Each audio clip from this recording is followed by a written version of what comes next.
Chapter 6. Julie rolled over in bed. For a moment, she had forgotten where she was. She thought she heard a banging. She did. There it was again.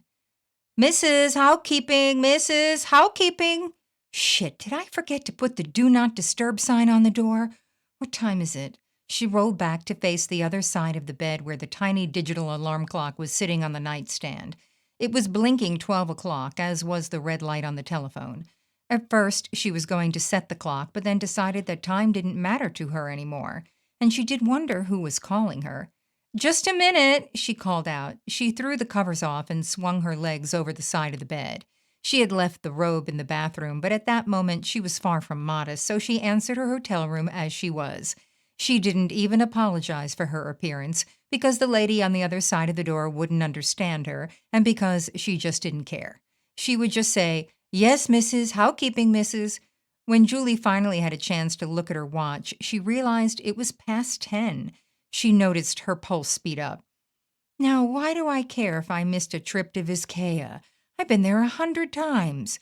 Maybe it's guilt because I told them I'd join them? No, I hardly know them.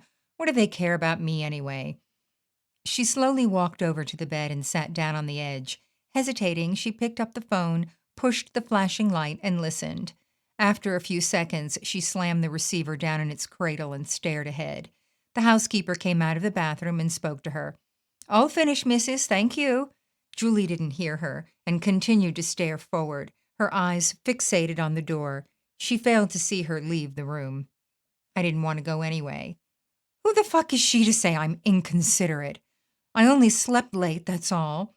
I didn't commit mortal sin here. It wasn't anything personal, for God's sakes. Bitch. Don't bother coming back here to pick me up to go to the Everglades National Park this afternoon. Who would want to spend time with a bunch of self-righteous, snobby bitches anyway? Julie interrupted her internal tirade to dial the front desk again. She wanted to listen to Rachel's message one more time. Or did she? She put the receiver back in its cradle. She had done this kind of thing 1,000 times before, especially with Morty. She would misunderstand something that was said and then fly off the handle. Her self-deprecating imagination would then get extremely defensive and bring out the worst in her. Most times it would start with a tirade against whomever angered her, whether real or imagined, and eventually she would turn the anger inward and ultimately be projected at anyone in her path. They are probably glad I'm not with them. I'm such a stick in the mud anyway. I was probably keeping them from really having fun. I mean, they came here to be together, and here I was, horning in on their special reunion. I should have just kept to myself. And now look what I have left. I'm exactly where I left off, just one day later. I think I'll just make some coffee and go down to the pool with my laptop. Maybe I can finally finish what I started. Julie went over to the kitchen and put up a pot of coffee. She loved the smell of freshly brewing coffee, but rather than stand there waiting for it, she went into the bathroom and pulled down her bathing suit from the curtain rod over the tub. It had dried enough, so she tugged at her t-shirt and yanked it off over her head. Then she twisted out of her underpants and let them drop to the floor. It was much easier getting into the dry suit than it had been getting out of the wet one yesterday, she noticed. The fresh new white robe, still in its wrapper, came next. She would have snuggled in that robe sitting on the hotel room bed all day long, but she had enjoyed the freedom her new hairstyle had given her. She glanced in the bathroom mirror, this time very quickly, and went out to retrieve her morning kickstart. Sitting on the armchair in the corner of the room, she held the steaming cup of coffee in front of her face, reveling in the aroma, before she took the first sip. I wonder if after you die, you have the capacity to remember or miss the things and people whom you loved? Not once had it dawned on her that the people whom she had loved in her lifetime would miss her. Being so self-absorbed with her own pain, she was not able to broaden her thought process far enough to let that part in. She didn't know that where she was living between her own ears was a very dark and dangerous neighborhood. She only knew she couldn't cope with the sadness and emptiness anymore. When the coffee cup was empty, Julie stood up and put the cup back over by the pot. She flicked off the switch, thinking she might reheat the other cup when she returned from the pool. Her attention turned to her laptop. She picked up her beach bag and swung it over onto the bed. Laptop, check. Notepad, check. Where did I put my cigs? Oh yeah, in the purse. And my room key. On the desk. I remember putting it there. She gathered everything together and packed up her beach bag, adding 2 bottles of water from the refrigerated honor bar, and grabbed a few 20s from her wallet just in case she got hungry. Peeking at her watch, she figured she had an hour and a half poolside, and that would give her enough time to come back to the room, shower, and be ready in case they decided to come back for her. Bitches. Julie let her room door slam behind her as she bounced down the hall toward the elevator. She heard something humming that song from the show Oliver as she stood in an empty car. Food glorious. When she realized it was coming from her, she stopped cold. I'm actually thinking about last night. I thought they had a good time. I thought they liked me. Why would women our ages be so nasty and so catty? They hurt my feelings. Bitches. I don't need them. They'll be sorry. When the elevator doors opened on the 5th floor, Julie stomped out and headed toward the pool door. She had now taken on a defiant attitude. She was ready to finish that letter. She was sure she was finished feeling that way, and this night was going to be the night. Julie barreled through the door to the pool and marched her way to an ideal chaise lounge by the pool, one far enough away that splashing wouldn't get her laptop wet, yet one close enough to some shade from some rooftop palm trees if she needed a break from the hot Florida sun. She also made sure she was close enough to the bar in case she needed to refresh her refreshments or get a snack. She placed her bag on the edge of the chair and pulled out the hotel beach towel. The swimming towels had to be checked out at the bungalow in the corner, but the room supplied the large chaise towels. She shook the towel out to cover the chair and then swung her leg over to sit down. Slipping out her laptop, she positioned it on top of the bag. She opened the lid and pushed the power button. While the computer warmed up, Julie opened a bottle of water, took a sip, and then placed it on the ground beside her. She tilted her face up toward the hot sun. She hadn't put any sunblock on her skin. She figured it didn't matter because even if she did get a burn, 2 days wouldn't be enough time for a cancer to grow, and even if it did, so what? There was something soothing about the warmth of the sun. It relaxed her muscles as well as her mind. She glanced back at the laptop and flipped the lid shut. Not now. I'm going to enjoy the little peace of mind I have right now. It's true what they say, I think, that once you've made the decision to end your life, the pressure is off, and it doesn't matter if something is insurmountable or impossible. Nothing is scary or terrifying. There's no more anger or angst, fear or frustration, panic or pain. I like this feeling. Or do I? After a few minutes of facing the sun, Julie began to feel the intensity of the heat. She opened her eyes and was shocked to find how dark everything looked. Her eyes soon adjusted and she realized that it wasn't darkness but light blindness. Slowly the brightness of the colors returned, and the flashes of light off the pool water were overwhelmingly penetrating again. She pulled her sunglasses off the top of her floppy hat and put them on. After the laptop was securely hidden in the bottom of her bag, she laid back on the chaise, took a deep, thoughtful breath, and closed her eyes. Before she could fall off to sleep, her serenity was rudely interrupted by a grating voice. Ma'am, I didn't mean to disturb you, but you're getting very red. Did you want to borrow some sunblock? Julie half opened her left eye and squinted directly into the half-block sun, focusing on the silhouette of a towering figure. She only knew it was a male who was standing over her. He was holding out his hand with a tube of what she assumed was the sunblock he had offered. She felt the heat on her face, more so in the shadow of this man. Thank you, but no thanks. Okay, I just hope you don't overdo it. That can be miserable.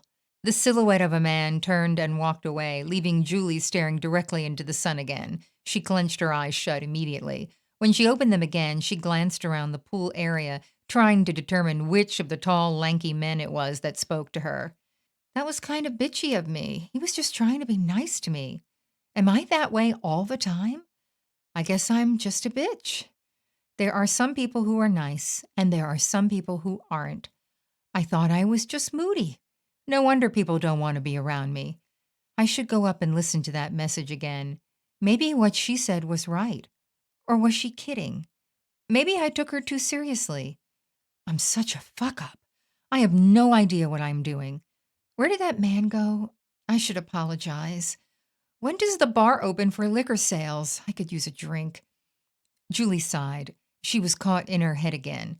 She was thinking too much or trying too hard. That's what her father used to tell her, that she was trying too hard. He had no patience for her moods, especially when she was lost in her blue moods. He tried for years to get her to do self affirmations to make her feel better about herself. He'd have her stand in front of the mirror and say things like, "Every day in every way, I'm getting better and better," or "I'm strong and I'm capable. All I have to do is try." Eventually, he gave up, hoping she'd outgrow it. She didn't. Her mother, unfortunately, never noticed, just thought she was a typical moody teenager. Julie's thoughts turned to her daughters. Allie and Sophie were always trying to get her out of her moods. "Come on, Ma, let's go do something. Want to go see a movie? How about if we go get a makeover? That'll make us all feel beautiful. Let's go shoe shopping. You love shoes." Julie remembers just shaking her head and telling them, "You girls go. Get my purse. I'll give you my credit card so you can both buy yourself something nice." After a while, the girls got so wrapped up in their own lives, they stopped trying to make plans. They had new marriages, new careers, and new homes. They would call often and keep trying, but even the calls stopped coming. Finally, they went into their "you don't have to live this way" speeches, that there are people out there who can help you. Help me with what? I'm just in a bad mood. I don't need anyone's help. Were they talking about sending me to see a shrink? I don't need to go tell some stranger my problems. I'm just a little moody, that's all. All those women at the club are in therapy. It's like the in thing. My therapist says this and my therapist says that. That's all bullshit, if you ask me. Same at the temple. The sisterhood was rampant with women who were taking sedatives or antidepressants. No wonder we have such a drug crisis in this country. Look at the example people are setting for their kids. Now they don't bother calling me at all. Julie found herself speaking aloud. Julie turned her head towards the bar again. It was 11 o'clock on the dot, according to the clock hanging over the middle of the thatched roof. At the instant she felt her frustration rising, a young man, whom she assumed was the bartender, strolled out from behind the structure and opened a lock on the near side of the bar. He pushed open the accordion door and locked it in place on the far side. Julie immediately scooted to the side of her chaise, reached in her beach bag, and pulled out a $20 bill. By the time she got over to the bar, there was already a line forming. Although she was short on patience, she had little choice but to wait, reminding herself that she could have brought a drink with her from the honor bar, but she chose to bring only the water. When she reached the front of the line, she quickly ordered a screwdriver with double vodka and a bag of pretzels. That should take care of me until lunch. That is, if they come back for me for lunch. While waiting for her drink, Julie checked the television in the corner of the bar. There was no news on, just sports. What's today? Is it the weekend? Or do they just have the TV on a cable sports station? Nobody would recognize me with this Florence Henderson haircut. The bartender placed her drink on the bar and spun around to grab the pretzels. Julie slapped the money down and took her purchase back to her chaise. She kept an eye out for the silhouette man, but couldn't decide who it might be. This was her big mystery. It's not like anything would happen between them. Even though she knew this would be her last chance to do so, throughout her 31-year marriage, she had always been faithful to Morty. She was pretty sure some of her friends had affairs, and many of the husbands had had them. She was, if nothing else, monogamous. Her conscience never would have allowed her to live with herself had she stepped out on Morty. Julie knew she wouldn't be able to cope with the internal chaos and anxiety that would have created. There had been plenty of times when she wanted to, and there had been plenty of opportunities, but she had never acted. Morty recently had made her feel undesirable. Or was it that she felt that way herself and assumed he felt that way? When they had rough times early in their marriage and there was a lot of fighting, she had a wandering eye, but she was always of the mind that it doesn't hurt to look. She and Morty had a deal from early on. They had promised each other to look the other way if either of them were able to get their Hollywood crush in bed. He had picked Victoria Principal, and she had picked Paul Newman. Obviously, neither scenario came true, although for April Fool's one day, Julie had sent flowers to the hospital for Morty, and the note had said, "Dear Morty, thanks for last night. You were wonderful. Love, Victoria Principal."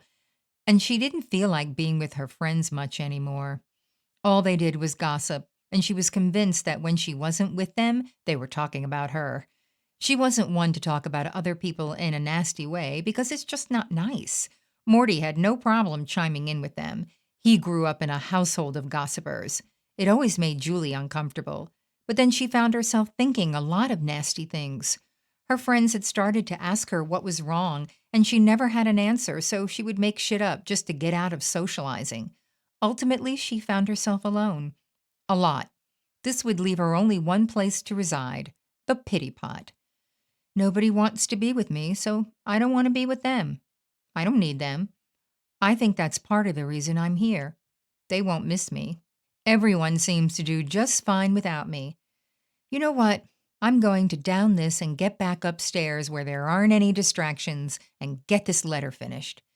Julie guzzled her double vodka screwdriver. It went down easily since it was sitting in the sun for a few minutes. The ice had melted and watered it down. It was barely even cold. She stood up quickly, resting the glass on her chaise. Packing up all her belongings, she had to move the glass to the ground next to the chaise so she could fold up the last of the towels. She did a cursory check of the area to be sure she hadn't missed anything, and then bent down to pick up the glass. She found it humorous that she was still considerate enough not to leave the glass behind. Everyone else around the pool area left glasses and garbage around for staff to clean up. She had always cleaned up after herself in public places. She tossed the strap of the beach bag carelessly over her shoulder, nearly forgetting that her laptop was in it. It smacked against her back. Ouch! I warned you that you were getting burned, came a voice from behind her. It's not that, she answered mindlessly. My laptop hit my shoulder blade a little hard. Do you need help carrying something? Julie looked back over her shoulder. It was Silhouette Man in the flesh. She didn't want to engage with him. She just wanted to get upstairs. Thanks, I got it. Okay, said the man. I've got 2 free hands, though. Just saying, he added. You could return my empty glass to the bar. I'm kind of in a hurry. You can just leave it. They'll pick it up. Not my style. Never mind, I'll take it. Julie headed over to the bar, laughing to herself. If this guy thought he had a chance with me, he just blew it by acting like an entitled slob. I'm perfectly capable of cleaning up after myself. I seem to attract all the finest of men, don't I? He's not too bad looking, except for the belly, but I guess that comes with age for men, too. Thanks anyway. See you around. She picked up her pace to try to lose him, dropped the glass off at the bar, and headed for the door to the hotel. Having lost her gentleman friend, Julie pushed the button at the elevator. She poked her head around the corner looking for a clock. She had forgotten to check the time at the bar before she left poolside. She knew she hadn't been there too long. No luck, the elevator doors were already opening. When she reached her hotel room, she placed the key in the door. Her room had been cleaned and freshened already, so there wouldn't be any more interruptions. First, she checked the bedside clock. It was only 11:40. She decided that a shower was in order, as the sun not only burned her, but heated her up and with that, soaked her in perspiration. She went through the same ritual as the day before. However, she did so without the questioning and panic. Within 10 minutes, she was dried, dressed, and sitting cross-legged on the bed, laptop open.